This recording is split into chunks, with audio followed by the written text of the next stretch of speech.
Vous n'échouez pas à cause d'une erreur. Vous prenez du retard parce qu'on en sait trop sur vous, vos ambitions, vos intentions, vos prochaines étapes, et même vos désirs les plus profonds. Vous avez dévoilé votre esprit ouvertement, cartographiant chacune de vos pensées, et maintenant chacun s'y intéresse, laissant des traces sur chacune de vos idées. Comme Machiavel l'avait compris, dès que les autres découvrent ce que vous désirez, ils peuvent freiner votre progression. Votre véritable force ne réside pas dans vos actions, mais dans ce que vous laissez croire aux autres, tout en dissimulant vos véritables motivations. Si les autres peuvent vous décrypter, ils peuvent vous orienter ailleurs. Si votre prochain mouvement peut être anticipé, il peut être bloqué. Si vos intentions peuvent être expliquées, vous pouvez être contrôlé. Vous pensez peut-être être authentique, que l'ouverture d'esprit est vertueuse et que partager vos objectifs vous fera gagner le respect. Ce que vous ne voyez pas, c'est comment ces informations sont utilisées contre vous. Ils imitent vos ambitions pour gagner votre confiance. Ils sabotent votre parcours avant même que vous ne puissiez faire le premier pas. Ils sèment le doute d'une simple remarque discrète. Ils anticipent votre action et revendiquent votre succès comme le leur. Ce n'est pas votre échec qui vous a vaincu, c'est quelqu'un d'autre qui a atteint votre destination avant vous. Machiavel pourrait vous rappeler, si vos rivaux savent ce que vous ferez ensuite, vous les avez déjà armés contre vous. Vous souhaitez être visible, être compris, mais la dure réalité est là.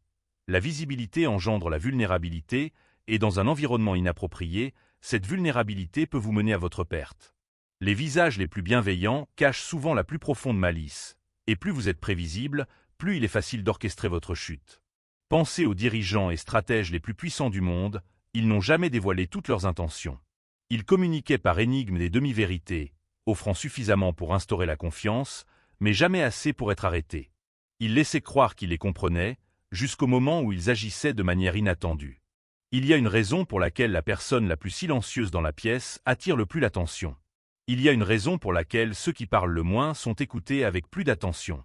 Nous craignons ce que nous ne comprenons pas et sommes obsédés par ce que nous ne pouvons pas prévoir. Le mystère n'est pas seulement intrigant, il est dangereux. Lorsque vos objectifs sont inconnus, les autres ne peuvent vous entraver ni manipuler vos choix. Ils commencent à se remettre en question plutôt que vous. Vous cessez d'être un simple acteur pour devenir un stratège imprévisible. C'est là que le véritable pouvoir émerge. Vous annoncez vos projets parce que vous recherchez l'assurance, la validation, l'approbation. Mais Machiavel vous avertissait, chaque fois que vous dévoilez vos intentions, vous renoncez à votre avantage.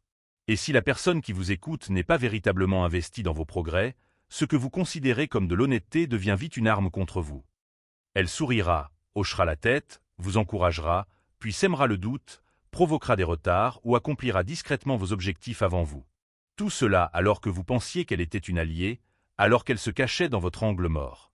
Un machiavélique ne dévoile pas ses intentions. Il observe, tend des pièges et laisse les autres se dévoiler. Au moment opportun, il agit avec certitude, sans pitié et sans prévenir. C'est l'essence même du pouvoir secret. Pas de grandes annonces, pas d'appel à la validation, pas de promesses audacieuses, seulement des résultats. Qu'il soit témoin du résultat, pas de la préparation. Qu'il se demande « Comment a-t-il réussi ?» au lieu de se demander « Va-t-il vraiment jusqu'au bout ?» Si le pouvoir est votre objectif, parlez moins, avancez dans l'ombre et frappez comme si cela n'avait jamais fait partie du plan. Vous n'avez pas besoin de déclarer votre mission. Vous n'avez pas à justifier votre disparition. Vous ne devez à personne le plan de votre vision juste pour apaiser votre solitude. Laissez-les supposer que vous stagnez, laissez-les croire que vous échouez, laissez-les se moquer de votre silence. Car une fois le résultat atteint, il n'y aura plus de dispute, seulement le silence et l'admiration. Machiavel ne s'est pas contenté de prôner cette idée, il l'a incarnée. Il a élaboré l'une des doctrines politiques les plus dangereuses de l'histoire, dissimulée derrière des couches de charme, de performance et de noblesse. C'est ainsi que le jeu se joue, non pas en réagissant, mais en surpassant les autres, en résistant et, finalement, en dominant sans prévenir. Être sous-estimé est l'un de vos plus grands atouts tactiques. Machiavel savait que s'il est bon d'être craint plutôt que d'aimer, il est encore plus puissant d'être mis en doute, jusqu'à ce qu'il soit trop tard. S'ils vous perçoivent comme faible, vous pouvez agir sans être dérangé. S'ils vous trouvent lent, vous garderez toujours une longueur d'avance. Qu'ils prennent votre silence pour de l'ignorance, votre patience pour de la passivité. Qu'ils croient avoir déchiffré votre code. Chaque fois qu'ils se trompent, vous avez déjà 3 coups d'avance. Les joueurs les plus efficaces, quelle que soit l'arène, s'appuient sur un principe sacré, la diversion. Dites « oui » tout en prévoyant un « non » discret. Dites « plus tard », mais agissez aujourd'hui en silence. Ne dites rien et laissez le suspense monter jusqu'à ce que votre coup ait un impact irrésistible. La diversion ne consiste pas à mentir, mais à maîtriser la perception des autres. Et la perception est le véritable fondement du pouvoir. Lorsque leurs hypothèses sont erronées, leurs actions vacillent. Et lorsque leurs actions vacillent, vous gagnez, sans même élever la voix. Le monde d'aujourd'hui idolâtre la transparence. Soyez ouverts, authentiques, montrez votre processus. Mais Machiavel s'en moquerait.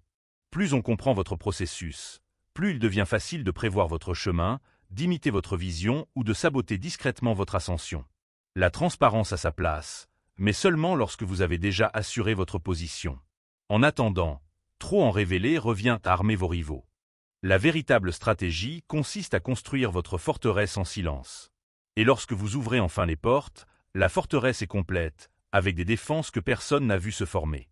Le silence en soi n'est pas une force. Sa force réside dans son ambiguïté. N'importe qui peut se taire, mais seuls quelques-uns peuvent transformer le silence en une énigme insoluble. Pour rester mystérieux, parlez par fragments, contredisez-vous délibérément, changez vos schémas dès qu'ils prennent forme. Laissez vos déclarations inachevées. Quand personne ne vous comprend complètement, on commence à douter de soi-même et c'est alors que vous avez déjà gagné, avant même d'avoir agi visiblement. Observez ceux qui annoncent constamment leurs objectifs, « je vais y arriver ». Attendez, ils verront bien assez tôt. Ils croient que déclarer ses ambitions crée de la pression, crée une responsabilisation et attire l'attention. Mais dans la vision machiavélique du monde, les déclarations ne vous renforcent pas, elles vous exposent. Les objectifs publics attirent les interférences. Les intentions criardes deviennent des cibles faciles. Pourquoi? Parce qu'en révélant ce qui compte pour vous, vous révélez aussi comment être blessé. Vous montrez vos points faibles. Vous cédez précisément ce que vous avez le plus peur de perdre. Inutile d'affronter ceux qui crient. Laissez-les simplement parler. Laissez-les attirer l'attention pendant que vous restez silencieux et concentrés. Tandis qu'ils brûlent leur énergie pour être visibles, vous construisez tranquillement dans l'ombre, jusqu'à ce que vos résultats rendent leurs paroles obsolètes. Les personnages les plus intimidants évoluent dans une incertitude délibérée, non pas parce qu'ils se cachent, mais parce que même lorsqu'ils parlent, rien n'est jamais clair. Sont-ils amis ou ennemis? Observent-ils ou agissent-ils déjà? Cette remarque était-elle un avertissement ou une diversion? C'est cette présence que vous devez cultiver. Maintenir une ambiguïté contrôlée a 3 effets. Elle fige vos adversaires, car ils ne peuvent agir contre ce qu'ils ne comprennent pas. Elle inspire la loyauté, car on admire ce qu'on ne peut définir. Et elle établit l'autorité, car on s'intéresse plus volontiers au mystère qu'à la clarté. Nul besoin de persuader ou de plaider. Il suffit d'instiller l'incertitude chez tout le monde, sauf chez soi. Voilà à quoi ressemble l'influence machiavélique. Machiavel a saisi une vérité fatale. La personne la plus silencieuse dans la pièce détient souvent le plus de contrôle. Chaque mot prononcé est une révélation de vos désirs, de vos peurs, de vos priorités. Mais en écoutant, vous recueillez des informations. Les meilleurs stratèges, les joueurs les plus rusés, les vrais machiavéliques ne dominent pas par la parole. Ils dirigent les conversations par le silence. Ils posent 2 questions et absorbent le flot de réponses. Et dès que l'autre commence à expliquer, à rationaliser, à révéler, ils cèdent tout leur pouvoir. Chaque conversation est une lutte pour le contrôle du cadre, ce prisme non exprimé à travers lequel le pouvoir, le sens et le ton sont déterminés. Si quelqu'un cadre l'interaction avec des phrases comme « tu me dois une explication », il a pris les devants. Soyons honnêtes, il a créé le climat émotionnel. Que caches-tu? Il vous a mis sur la défensive. Mais les machiavéliques ne laissent jamais les autres définir le cadre. Ils réagissent avec incertitude, détournent l'attention, posent des questions au lieu d'y répondre. Ils utilisent le silence pour reprendre le contrôle. Ils ne se justifient pas, ne recherchent pas l'approbation et ne réagissent jamais avec urgence. Ils s'approprient le récit et avec lui, le résultat. Vous voulez découvrir les véritables motivations de quelqu'un? Machiavel vous conseille ceci, laissez-le parler juste assez longtemps. Flattez-le, faites-lui sentir qu'il est entendu et en sécurité. Offrez-lui une demi-vérité vague et inoffensive, non pas pour révéler, mais pour attirer. Car une fois que quelqu'un croit que vous vous êtes confié, il baisse sa garde. Il en dit trop. Il vous dit en qui il a confiance, qui il envie, ce qu'il désire et ce qu'il redoute de perdre. Et vous n'avez fait qu'écouter. Plus vous prenez le contrôle, plus vous devenez dangereux, non seulement parce que vous comprenez leur plan, mais aussi parce que vous comprenez leur état d'esprit. Ce genre de perspicacité est un levier irréversible. Les esprits stratégiques ne se demandent pas « Que faites-vous » Ils se demandent « Pourquoi avez-vous abordé les choses de cette façon ?» ou « Qu'est-ce qui vous a convaincu de leur faire confiance ?» ou « Cela ne vous semble-t-il pas risqué ?» Ce ne sont pas de vraies questions, ce sont des déclencheurs psychologiques destinés à semer le doute, à saper la confiance, à révéler des insécurités masquées par la certitude. Et dès que quelqu'un commence à s'expliquer, il vous place inconsciemment en position d'autorité. Les vrais machiavéliques ne courent pas après le pouvoir. Ils laissent les autres le leur céder, tout en pensant garder le contrôle. L'une des stratégies les plus anciennes et les plus efficaces est la suivante. Laissez vos adversaires parler jusqu'à ce qu'ils se dévoilent. Inutile de discuter, de corriger ou de confronter. Restez simplement silencieux. Laissez le silence s'installer. Laissez-les divaguer. Laissez-les justifier, rationaliser, répéter. Ils finiront par révéler ce dont ils doutent, ce qu'ils craignent et qui ils envient. Et à ce moment-là, vous saurez exactement où exercer la pression. C'est ainsi que le machiavélique joue sur le long terme. Il n'argumente pas, il observe. Il ne persuade pas, il collecte. Et quand le moment est venu, il exécute. L'expression ultime de la dissimulation stratégique n'est pas le simple silence, c'est l'influence invisible. Le machiavélique excelle à influencer les décisions sans jamais donner de conseils directs, à orienter les gens et les résultats sans rechercher la reconnaissance. Il ne donne pas d'ordre, il implante des pensées. Il ne domine pas la pièce, il en modifie l'atmosphère par sa simple existence. C'est une influence sans condition visible. Un pouvoir sans projecteur. Un contrôle sans soif d'être vu. La plupart des gens pensent que le silence reflète le vide. Mais dans la doctrine machiavélique, le silence est signe d'abondance, un pouvoir si puissant qu'il n'est pas nécessaire de le prononcer. Chaque mot non prononcé devient un point de pression. Chaque pause génère de la tension. Chaque moment de retenue invite les autres à parler plus qu'ils ne le devraient. Dans ce silence, on ne contrôle pas seulement la conversation, on change toute l'énergie de l'espace. Celui qui parle cherche souvent à gagner. Celui qui écoute calcule déjà. Celui qui attend gagne. L'ambiguïté est la forme la plus raffinée d'intimidation. Inutile de menacer. Inutile même de répondre. Restez simplement indéchiffrable et laissez leur esprit vagabonder. Que voulait-il dire par là? Pourquoi n'a-t-il rien dit? Est-ce qu'il prépare quelque chose? Est-ce un test? La nature humaine ne supporte pas l'incertitude. Elle comble le vide par l'anxiété, les spéculations et la peur. Plus vous cachez, plus leur imagination travaille pour vous. Machiavel appliquait ce principe devant les tribunaux comme devant les conseils. Il ne confrontait pas ses adversaires. Il laissait l'incertitude, la peur et l'imagination les déstabiliser. Nul besoin de se justifier. Nul besoin de courir après la vérité. Nul besoin de se défendre contre des accusations faibles. Retranchez-vous simplement dans le silence et laissez-les s'épuiser à combattre des ombres que vous n'avez jamais eu à créer. C'est ainsi que le silence devient plus assourdissant que l'indignation. Les gens attendent une réponse défense, explication, émotion car cela leur donne le contrôle. Mais si vous ne leur donnez rien, ils s'effondrent. Ils se remémorent vos derniers mots. Ils se demandent s'ils sont allés trop loin. Ils craignent votre retrait. Votre silence devient l'espace où leur pouvoir s'évapore. C'est l'art machiavélique de transformer l'absence en présence. Être incompris n'est pas une faiblesse, c'est un levier. Car lorsque les autres vous interprètent mal, ils baissent leur défense. Ils dévoilent leur stratégie. Ils vous présument inoffensif, et c'est là que votre timing devient fatal. Machiavel l'a constaté à maintes reprises. Ceux qui dissimulaient leurs intentions sous la confusion avaient toujours le dessus. Vous n'avez pas besoin d'être compris de tous.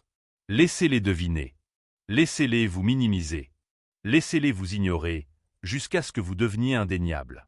Personne ne se défend contre un fantôme, et c'est là qu'il faut frapper. Il existe une forme de pouvoir qui ne se manifeste pas, mais se ressent. Celle qui transforme l'atmosphère sans un mot. Elle ne découle ni du statut, ni de la richesse, ni de l'image, mais du fait de n'avoir rien à prouver. Le machiavélique affiche sa domination par la retenue. Tandis que d'autres l'interrompent, il écoute. Tandis que d'autres se justifient, il observe. Tandis que d'autres le poursuivent, il disparaît, et la pièce s'adapte à son rythme. Nous sommes attirés par ce que nous ne comprenons pas, surtout lorsqu'il ne cherche jamais notre validation. La puissance ne vient pas du volume, mais de la présence. Et rien ne signale mieux cette présence que le silence qui vous suit. Dans un monde de bruit constant, La forme d'attention la plus rare et la plus précieuse est celle qui ne poursuit personne. Vous voulez inspirer la peur sans jamais élever la voix? Détournez votre attention.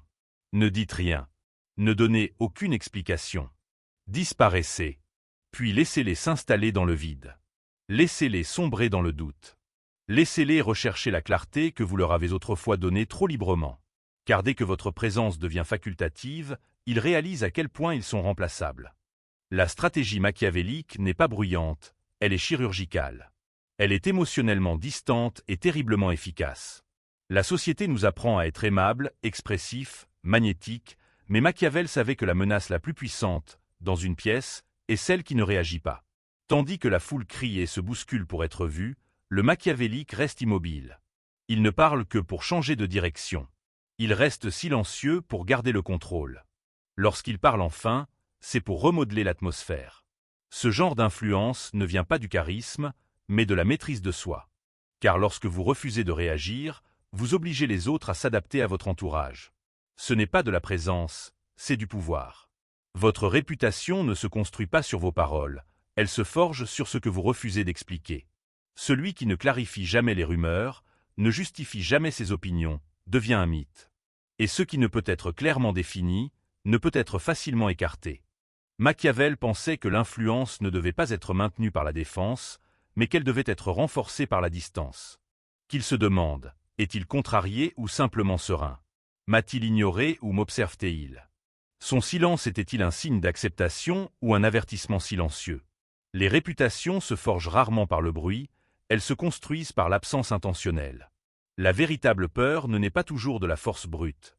Souvent, elle naît de l'incertitude. Quand les gens ignorent vos désirs, ils ne peuvent vous faire dérailler. Quand ils ne peuvent pas lire vos émotions, ils ne savent pas où frapper. Et quand ils ne peuvent pas saisir vos pensées, ils se perdent dans l'envie de les prédire, sombrant dans la paranoïa et l'insécurité sans que vous ayez jamais besoin d'exercer votre domination. Inutile de dévoiler vos cartes, il suffit de leur faire craindre ce qui se cache sous la surface. C'est l'essence même de la peur machiavélique, silencieuse, invisible et totale. Voici une stratégie que peu de gens anticipent. Vous pouvez avoir le pouvoir dans une conversation sans jamais la mener. Laissez-les parler. Laissez-les croire qu'ils ont le contrôle, qu'ils méritent votre attention. Ensuite, brisez le rythme, posez une question précise et dérangeante. Faites une remarque calme mais perçante qui fait pencher la balance. Soudain, le ton change. Leur voix s'adoucit, leur posture se raidit, leurs mots deviennent calculés. Parce qu'à cet instant, vous leur avez rappelé « Je vous laisse parler », non pas parce que j'apprends, mais parce que je vous ai déjà lu. Vous n'avez pas besoin de contrôler chaque seconde. Il vous suffit d'interrompre un instant avec précision. Les mots sont limités, mais l'idée de ce que vous pourriez savoir est illimitée dans leur esprit. Vous n'avez ni affirmé, ni nié, ni clarifié, vous avez simplement laissé un vide. Et ce silence résonnera. Ils reverront les conversations. Ils remettront en question ce que vous avez vu, ce que vous avez ressenti. Ils se retireront, non pas par culpabilité, mais parce qu'ils se sentent exposés par votre silence. C'est ainsi que le véritable pouvoir gouverne, non pas par des déclarations constantes, mais par une influence silencieuse. Machiavel ne prônait pas l'ouverture, il instrumentalisait l'incertitude. Plus votre silence se prolonge, plus il résonne dans leurs pensées. Finalement, vous devenez moins une figure et davantage une présence, une idée. Il parle rarement, mais il sait toujours. Attention, il voit tout. S'il se tait, quelque chose est sur le point de changer. Ce genre d'influence ne se construit pas sous les projecteurs, mais se façonne dans l'ombre. On ne quémande pas l'attention, on l'obtient en étant insensible à son besoin. On ne court pas après le statut, on l'émet en étant indéchiffrable. Et on ne fabrique pas la peur, on la laisse s'épanouir d'elle-même, car notre silence fait écho à des vérités qu'ils espèrent irréelles. Machiavel l'avait compris au plus profond de lui-même. Disparaître ne signifie pas diminuer, mais grandir. Les gens ne se souviennent pas de la prévisibilité. Ils se souviennent du mystère. Ils se souviennent du silence. Ils se souviennent du presque. Ils se souviennent de celui qui a disparu juste avant qu'il ne le découvre enfin. C'est ainsi que le silence devient un héritage. Nul besoin d'annoncer. Nul besoin d'expliquer. On disparaît, tout simplement, et dans ce silence, sa valeur se multiplie. À partir de maintenant, chaque mot que vous prononcez doit servir l'un de ces deux objectifs. Amplifier votre présence ou approfondir votre mystère. Si cela ne sert à rien, gardez le silence. Car plus ils vous écoutent, plus ils perçoivent clairement votre esprit et dès qu'ils croient vous comprendre, ils cessent de vous craindre. Machiavel préférerait être méprisé comme une énigme plutôt qu'adoré comme quelque chose de prévisible. Votre influence ne se construit pas par l'exposition, mais par un silence sélectif et un timing précis. Parlez rarement, mais avec une intention totale. Vous avez accompli la transition, d'être trop écouté à être profondément réfléchi, d'être lisible à devenir une légende, de rechercher la transparence à devenir l'énigme insoluble. Ce n'est plus seulement une tactique, c'est votre identité. Laissez-les spéculer. Laissez-les élaborer des théories. Laissez-les redouter votre prochain geste. Car votre silence n'est plus une absence, c'est une présence. Et, selon la logique machiavélique, c'est la seule forme de pouvoir intouchable. Dans chaque pièce, chaque réunion, chaque négociation, vous êtes présent, même lorsque vous ne l'êtes pas. Car maintenant, ils savent, quand vous êtes silencieux, ils doivent être vigilants. Quand vous êtes immobile, un changement se prépare. Et quand vous parlez enfin, il est déjà trop tard. Voilà à quoi ressemble le pouvoir silencieux. Il ne s'annonce pas. Il ne cherche pas à s'attribuer le mérite. Il s'ancre dans l'esprit des autres. Vous n'êtes plus seulement une personne. Vous êtes un inconnu dont ils doivent tenir compte, une conséquence incommensurable, un fantôme dont ils ne peuvent se débarrasser. Le silence machiavélique n'est plus une simple tactique, il est votre essence. Le monde n'exalte pas ceux qui font du bruit, il les exploite, les raille, les oublie. Mais celui qui complote en silence, ne révèle rien et n'exige rien gouverne plus longtemps, avec moins d'erreurs et sans jamais avoir besoin d'affirmer sa domination. Alors laissez-les se demander, à quoi pense-t-il? Pourquoi ne parle-t-il pas? Observe-t-il encore? Laissez-les s'interroger. Laissez-les fixer. Laissez-les craindre le sens caché derrière ce silence qu'ils ne peuvent déchiffrer. Car la seule vérité que vous ne leur avez jamais révélée était la seule qu'ils devaient craindre.